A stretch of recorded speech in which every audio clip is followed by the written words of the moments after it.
परमपुरुष जगदीश्वर जय जय परमपुरुष जगदीश्वर जय जय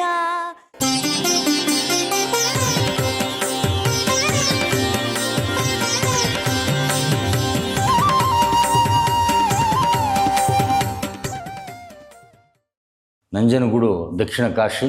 ಆ ಗರ್ಭಗುಡಿಯ ಮುಖ್ಯದ್ವಾರದ ಮುಂದೆ ಮತ್ತು ಸುಖನಾಸಿಯ ಮುಖ್ಯದ್ವಾರದ ಮುಂದೆ ನಂದಿಯ ಕಂಬವಿದೆಯೋ ಅದರ ಮುಂದೆ ಇರುವಂತಹ ಮುಖ್ಯದ್ವಾರದ ಮೇಲೆ ಬರೆದಿರುವ ಶ್ಲೋಕವನ್ನು ಒಮ್ಮೆ ಓದಿ. ಆ ಎರಡೂ ಶ್ಲೋಕಗಳು ಸೃಷ್ಟಿಯಾಗುವುದರ ಜೊತೆಗೆ ಅದರ ಉಲ್ಲೇಖ ಮತ್ತು ಅದರ ತಾತ್ಪರ್ಯ ಸಾರಾಂಶವನ್ನು ತಿಳಿದುಕೊಳ್ಳಿ. ಅದರ ರಚನೆಯನ್ನು ಜಮದಗ್ನಿಯವರು ಮಾಡಿದ್ದು.